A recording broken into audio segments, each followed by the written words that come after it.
And in my talk, actually, I would like to focus mainly on the research, what we are doing in Tübingen, and also mainly on very high fields, so going from the lower fields to very high fields. And so 9.4 Tesla is a little bit special because it's a very high field strength that is not commercially available in contrast to 70.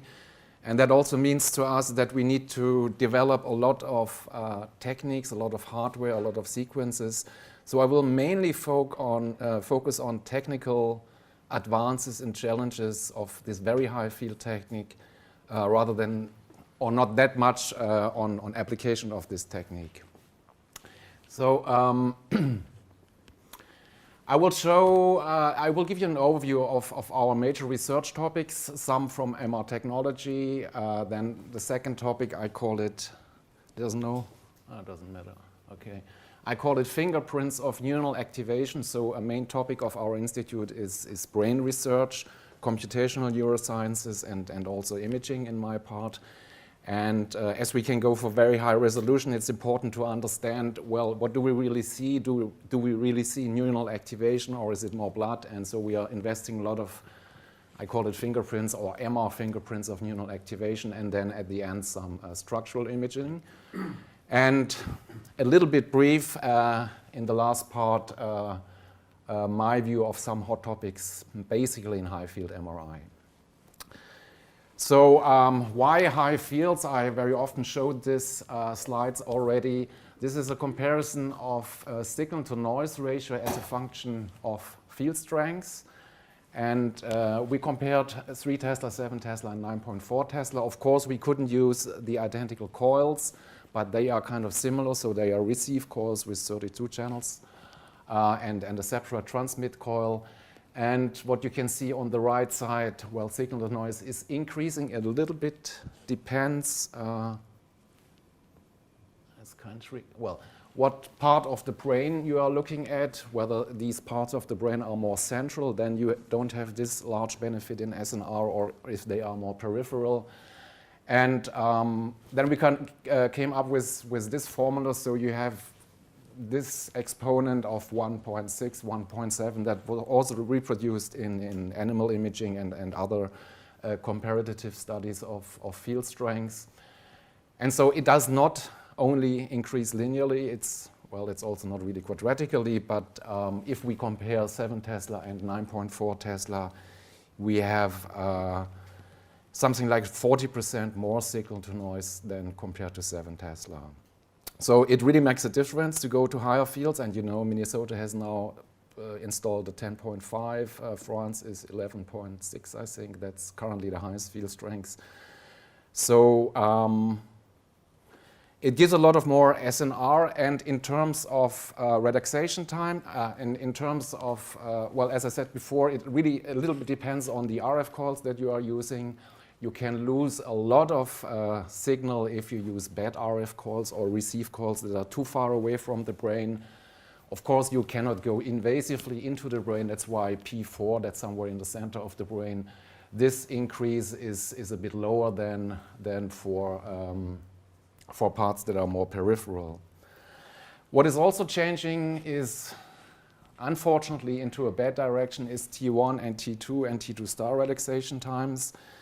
If you go to low fields, T1 and T2 is more identical as Andrew showed, or they approach each other. And if you go for higher fields, everything gets worse. T1 gets much longer and T2 gets shorter, meaning to get a certain contrast, especially T2 contrast, is kind of tricky at very high fields, whereas a T1 contrast is relatively easy.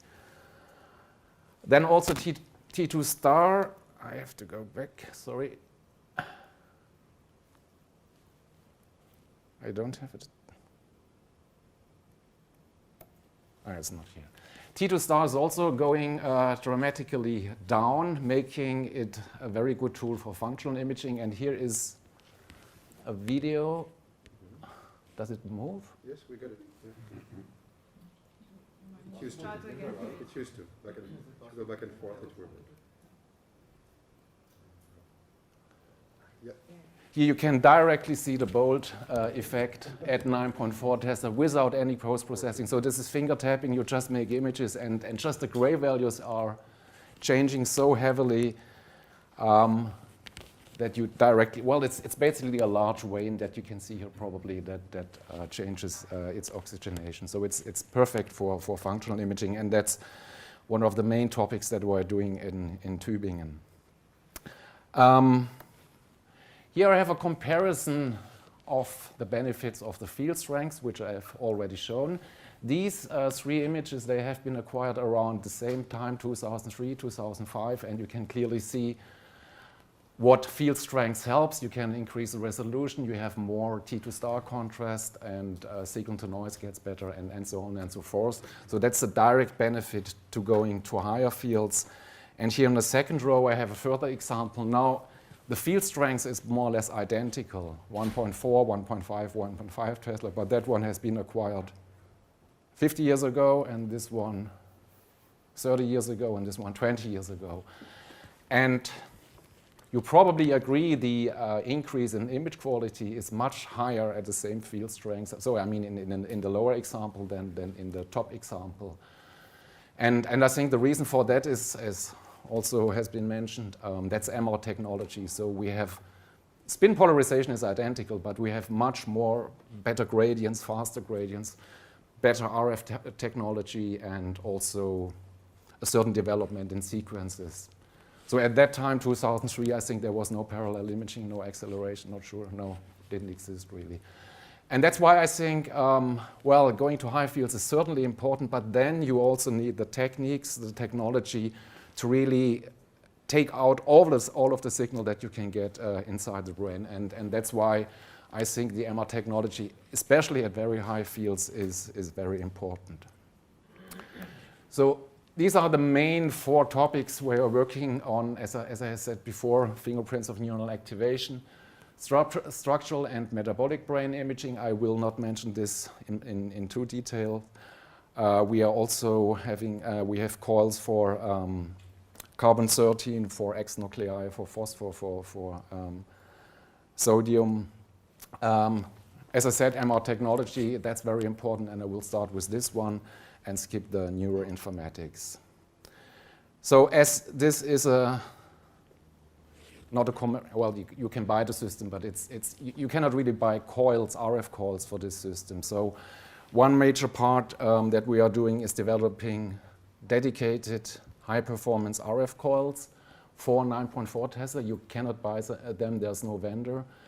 And well, it took us about 2 years to get an ethical approval from our local ethics that we can apply the self-built coils to our 9.4 Tesla system, because I mean, we put persons into the scanner. There's a potential, even a high potential of local heating, because the wavelength is so short that you, in the range below 10 centimeter actually in the brain, so you can easily get these kind of hotspots as you can see here.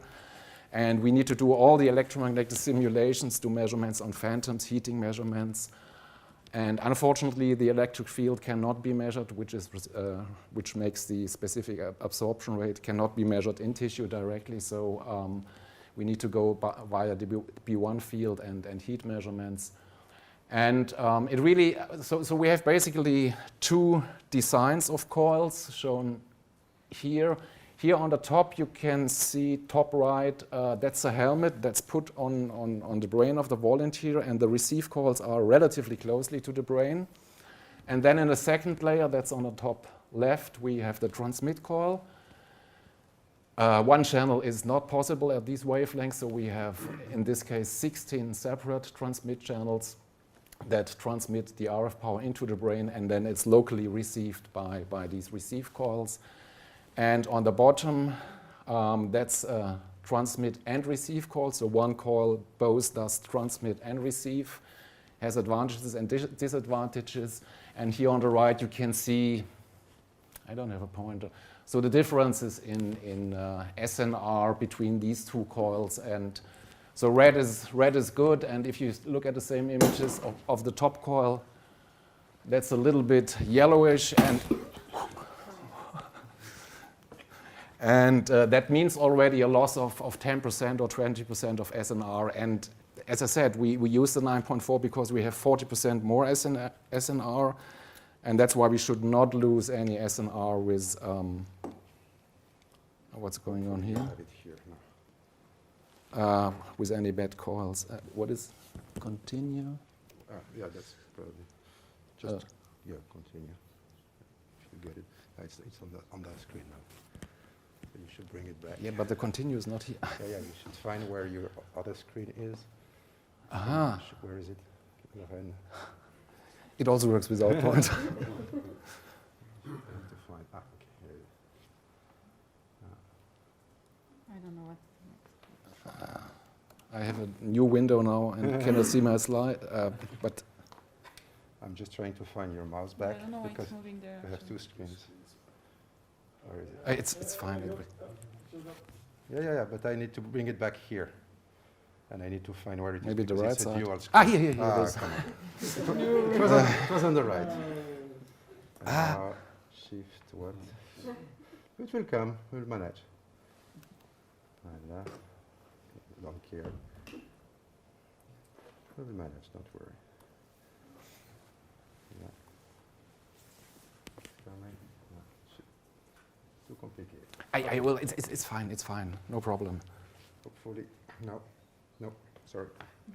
I tried. Yeah. You can go to low tech. RF technology. Another topic is, so this is an example of the magnetic field in the brain if you move, but the movie doesn't work. So what I acquired here was a single API slice with 10 times a second, and we looked at the magnetic field inside the brain, how that field alters if you turn the head or if you're just breathing, and that was a nice dynamic video, and it is about 15 hertz where you have local fluctuations only by moving and only by breathing at these very high fields. And if you want to do a high quality fMRI, we try actually to compensate, dynamically compensate these field fluctuations. And what we built for that is, that's now a combination of, so in the very center we have the receive helmet, then followed by the transmit part, and then the outer third shell is a local shim composed of loops. That's shown here. And they produce a local static magnetic field in order to shim the field inhomogeneities in the brain, and they are also connected to fast amplifiers so that we can have a feedback of a locally acquired or estimated field map in the brain and then compensate for these field fluctuations in order to make the MR signal more, or the fMRI signal more stable. That's probably not necessary for anatomical imaging where you have short echo times, but in this case, everything is amplified, all of these artifacts at very high fields. Another topic, because we have a lot of signal-to-noise ratio, is accelerating imaging. And what we here started to explore within this ERC grant is to apply, these are local magnetic fields where we apply a very high frequency, and we apply different frequency to each of these 8 coils. And then these small coils, they have a certain field of view or sensitivity profile. We add a certain frequency, and then we have another type of local encoding. So like parallel imaging, instead of using receive calls, we frequency modulate, basically, as you can see here with 1 and 2 kilohertz. We locally frequency modulate the signals, and then use this additional information together with the spatial information of the coils to accelerate imaging. And that was integrated in the scanner, so we have a different type of currents that we apply to these local coils, sinusoidal currents or noise. Noise is quite good, but it's a little bit tough for the amplifiers. And then we use the static B0 field map from these 8 coils. We use the current patterns that we have applied, and then apply inverse image reconstruction, and then accelerate the entire image process. Now the next one probably will, that one works, maybe. So these are the magnetic fields inside these 8 local coils, and it's really big files. And you can see that, so red is strong and blue is maybe low magnetic field, and you can see a typical spatial pattern depending on the currents that you apply to these local coils. And that goes as a frequency modulation to the spins and then can be used for reconstruction. It's a big video. And here's one example. That's not really measured, that's only a simulation. What we roughly could get as an acceleration factor, depending on the cycles of the frequency applied to these local coils and also the strength of these local coils. And so a factor of 6 to 8 should be possible with 8 coils that are close to the object. We extended this approach, that's also within this grant, for parallel receive imaging. So normally what is done in SENS and GRAPPA, you have certain sensitivity profiles of the receive coils.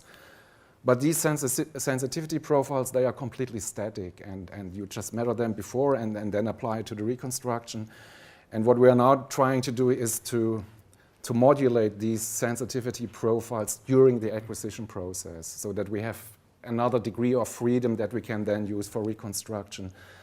And modifying RF fields, again, needs a lot of technology and microelectronics to modify the receive sensitivity of such a receive call. I would like to move on to fingerprints of neural activation. So it has nothing to do with Nicole's fingerprint. It's, well, in a way, it's all the same, probably. So I'm talking about if you have neuronal activation, what happens to the MR signal that you measure. So it is relatively easy to acquire high-resolution EPI images here, in this case 650 micrometer, 800 micrometer isotropic. That's a usual resolution that we can get at 9.4 Tesla. And we can also use different sequences, and they all give, that's a simple functional task, checkerboard, something like that. And in all of these sequences, the visual cortex is activated. But we measure this with 3 different types of sequences: spin echo EPI on the bottom, then gradient echo EPI, that's what's usually used for functional imaging, and then the balanced SSFP sequence that also shows neuronal activation. The amplitudes are a little bit different. So our question is, so you can get all, with these sequences, you can get activation, but which one might be closer to the neuronal activation and not so close to the, let's call it, vascular activation? And so what we are doing here is, this is a very old figure from a paper, I think, from Weisskopf et al. Comparing spin echo and gradient echo sequences for functional imaging as a function of the vessel radius here on the x-axis. And vessel is the neurovascular vessel network that you have in gray matter. There are vessel sizes from 1 to millimeter, basically.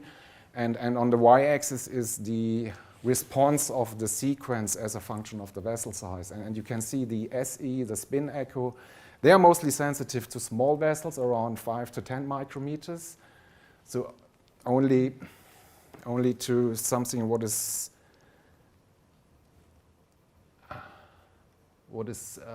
here in the deeper structures of the gray matter, whereas the gradient echo is sensitive to all vessel types. So it's especially very sensitive to the larger draining veins that are on the cortex, the arteries and the veins that are on the cortex surface. And of course, on the cortex surface, you don't have any neuronal activation. That's only artifacts. You have draining blood, and therefore it's very important to analyze different type of sequences, as I have shown before. How sensitive are they to different vessel diameter?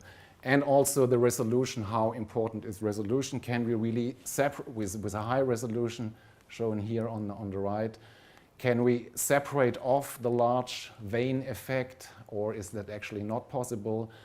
And so what we are basically doing, and that's with a collaboration with Martino Center at MGH, we model the blood flow, the blood oxygenation in these small vessels to have an idea how does oxygenation changes. Then we apply a certain sequences, spin echo, gradient echo, SSFP, whatever, even GRACE is possible. And then with Monte Carlo simulations try to sort out are there sequences that are less sensitive to these larger veins, or are there sequences that are better for functional imaging? Because, I mean, through the cortex, there are different layers. They contain different information. So potentially, it's interesting to see, is there any activation only in layer 4, which is an input layer, or more in layer 3? So to use really the resolution to see intracortical information instead of just one big pixel blob that is not spatially resolved. And this is a further example where we showed how bad this pile vein, the surface veins on top of the cortex is. And that is, in this example, we show the distance going from 0 to 2 millimeters, the signals as a function of the distance from this vein and across. So the different green values are the different layers within the cortex, and you can see they all look basically similar. They are just modified in their amplitude, but there is no really different in the time course, so that one can think, well, there's really a layer dependence in this case, and this was an EPI sequence. That's all governed by these cortical veins, and that's a similar image. And so what we are currently doing in collaboration with Martino Center are these Monte Carlo simulations. So we really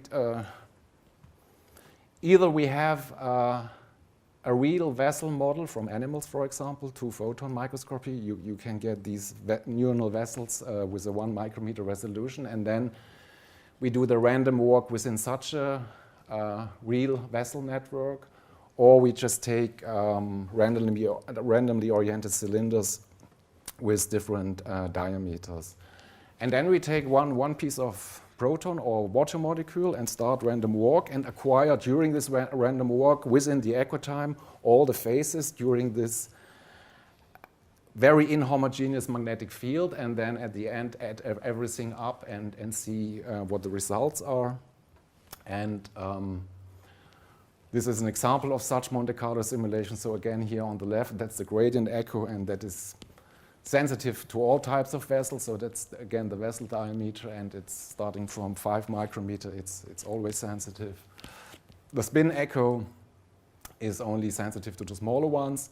An interesting thing is the balanced SSFP, which is, depending on the parameters, on the flip angle and also repetition time, is something in between the gradient echo and the spin echo. But the signal really drops here for larger vessels, and that's potentially good if we want to be closer to the tiny vessels that are maybe closer to the neuronal event, because they are more directly connected to these levels, to these layers than the larger vessels.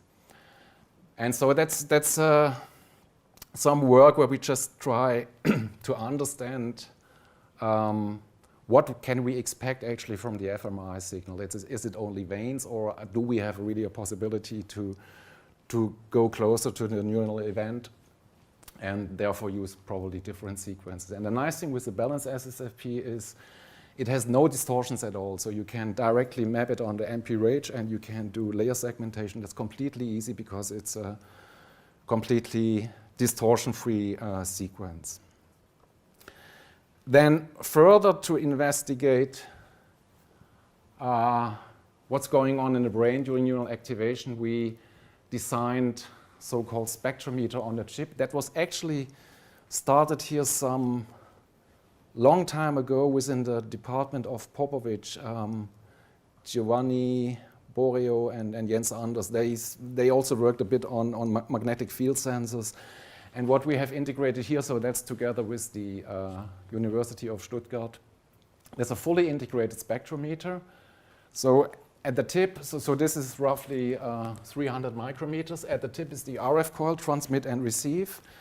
And then some millimeters later, that's all the electronics here, so a small power amplifier, that's probably a milliwatt amplifier, which is sufficient for the transmit coil, then low noise amplifier, even a mixer, which is kind of important so that the output signals are already low frequency, so that was operated at 14 Tesla,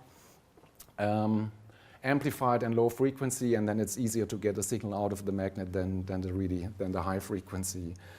And so that's in the range. We have a very high temporal resolution. We have, well, spatial resolution is basically the size of the core, it's 300 micrometers, and we can acquire the FIDs every 10 seconds, 10 milliseconds, or even faster.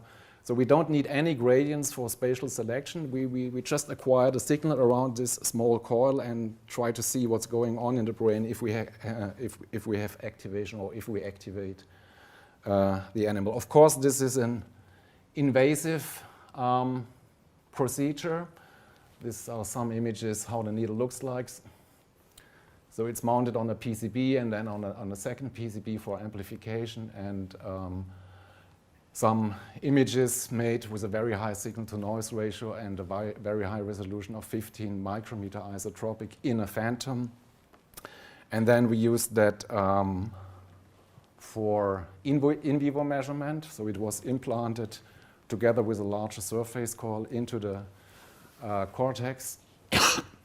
And we applied 4-pore stimulation and just wanted to see what type of signal can we access with this approach. And as I said, it's only pulse acquire. We pulse, look at the FID, and in principle, we sample the FID every 10 microseconds. So we have, if something happens during the FID, let's say neuronal currents influencing the spins, then we can sample this with 10 microseconds. So it's equally fast as an EEG or electrophysiology.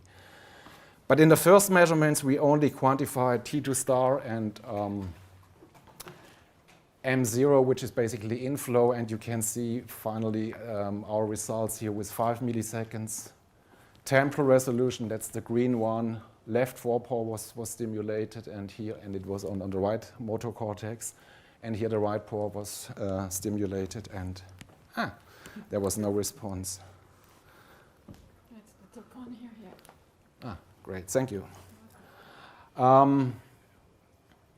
So we did this some 1 or 2 years ago, 2019, and then again I came back to my loved balanced SSFP sequence. What we are doing here is basically T1 saturation, pulse acquire. So it's heavily T1 weighted, and we thought about the possibility to do everything in a steady state, meaning a certain phase cycling and without saturating the signals. Which means that we can continuously acquire the FID without any breaks except for the 100 microsecond RF pulse, and that works. Why is this? So only applying very short RF pulses, then we have a small decay of the FID, which recovers a little bit depending on the shim, and it's also not that much saturated, and actually it works fantastic. So this is a real in vivo experiment, one average, where we just look at the total amplitude below the, well, it's not a FID, it's a steady state, and we can increase very strong the signal-to-noise ratio with this steady state. And we basically have a sampling time of 3 milliseconds. And even in the phase, there is some information that the stimulation starts here at 0, and this phase information is a little bit earlier than the amplitude information. At the moment, I have no idea what that could be.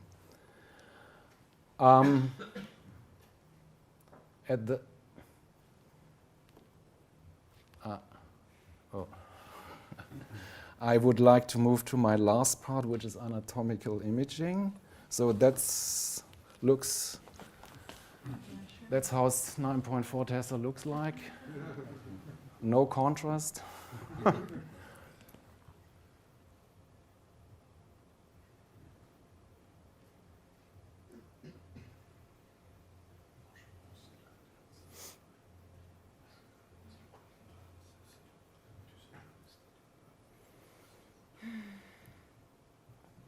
not even related to that. That's not related to that.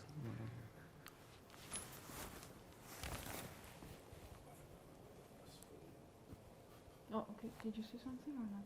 I looked at the PC. No.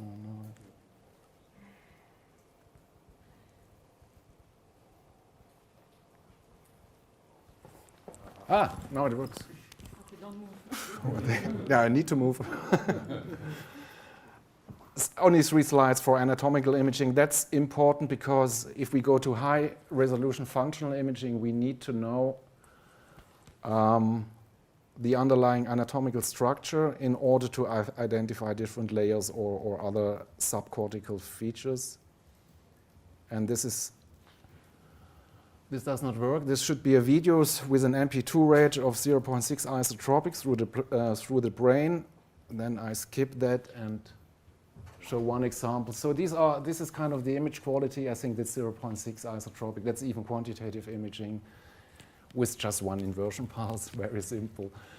And so these type of images, meanwhile, we need about 5 minutes to acquire this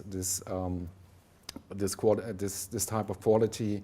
And then we combine these images with T2 star images in order to see the veins and to identify is there any larger veins close to the region where we are doing fMRI. We also look at the arteries.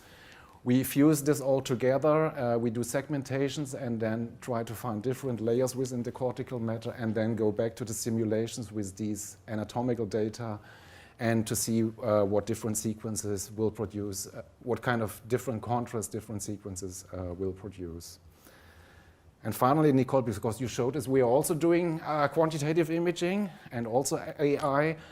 And what we are here doing is we are using this balanced sequence, and that's running in a steady state, but anything that's going on in tissue, in the brain or whatever, is it exchange or different frequencies, will have an influence on the profile of this SSFP. So that's somewhat a different approach than fingerprinting.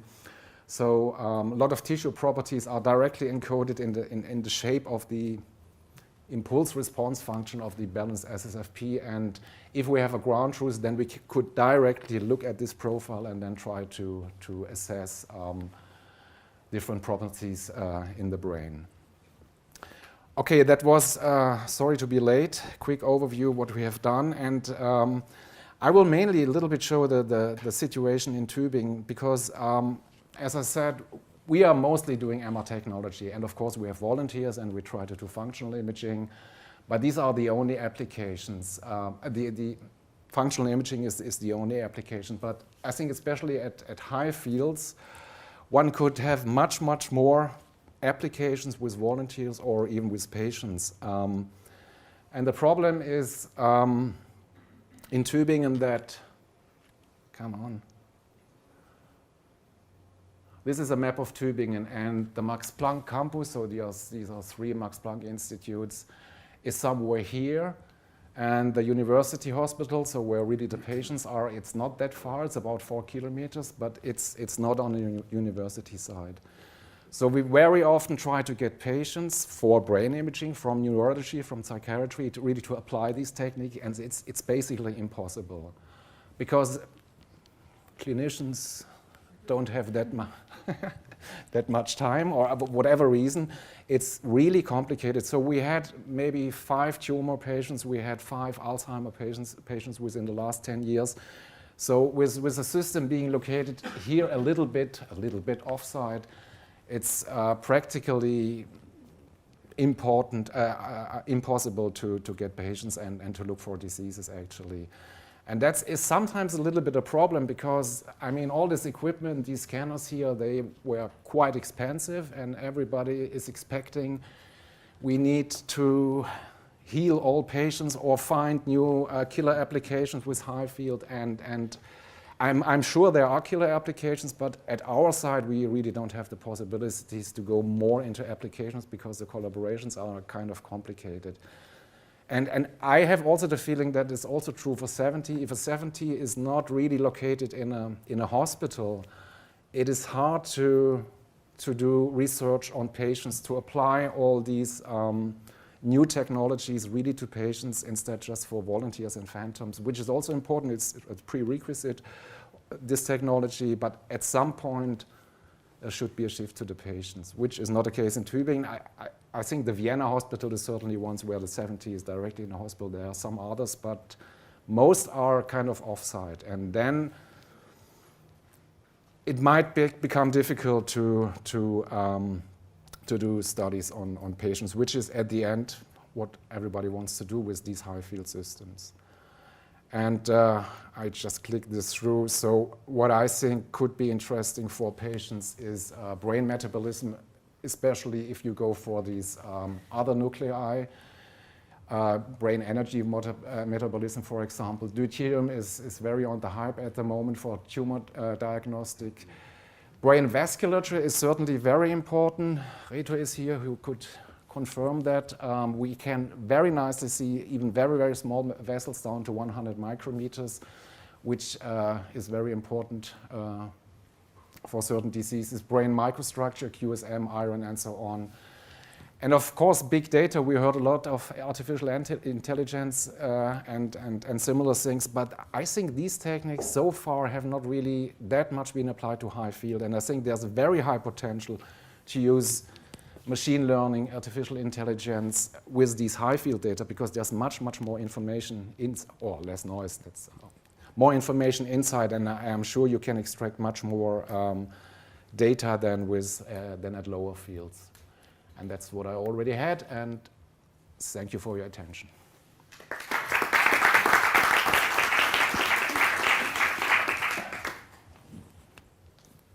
Thanks a lot, Klaus, for this great yet balanced talk. So we have time for questions.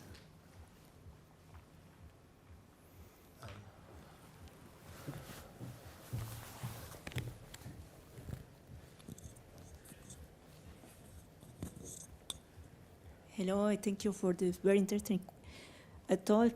I am neuroradiologist, and I want to know, do you expect the new sequences particularly built for the 7T or for the ultra-high field? Because actually it's only optimization of the sequences from the 3T.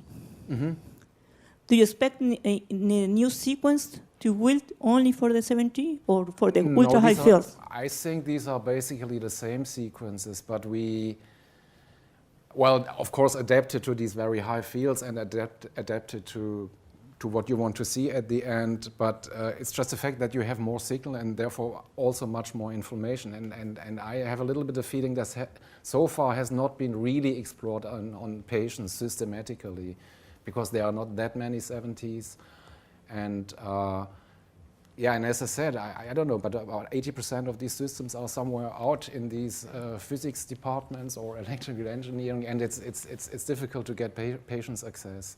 I think that's a lot of work that needs to be done at high fields. It has, of course, started, but I think the potential it's not fully discovered yet. Okay, thank you. We can have another question.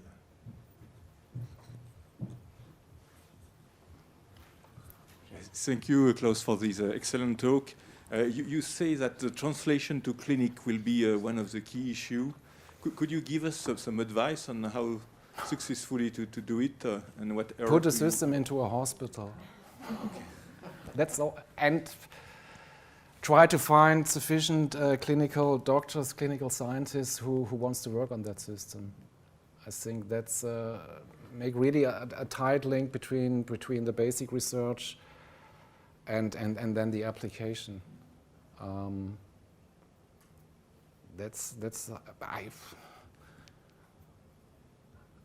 mean, you have a 70 at here at EPFL. How many patients did you had here? Was that a strong part of your research, or?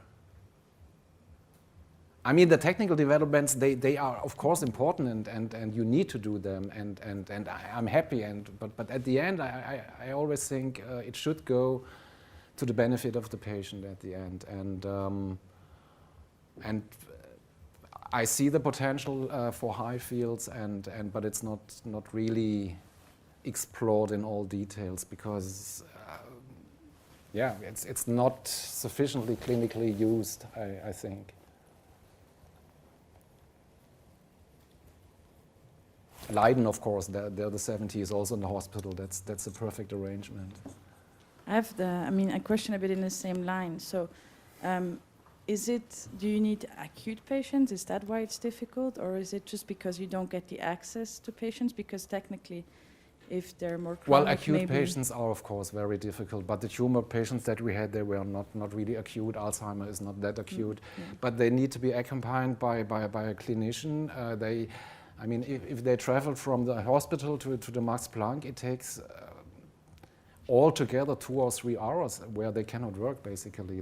I think it's a matter of time that at least our system is used. I see. They don't have the time. Thank you.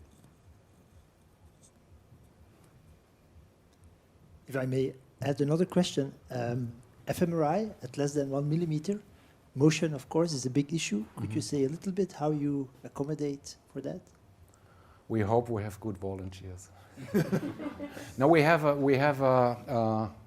also, but we mainly use this for very high anatomical imaging, so 0.5 isotropic. We have an optical camera that looks at the mirror in the bite bar of the volunteer with a moire pattern, and then this camera has a precision of 10 or 100 micrometer, and in real time feeds back the position to the scanner, and then it's automatically corrected. But it's a little bit time consuming to prepare everything.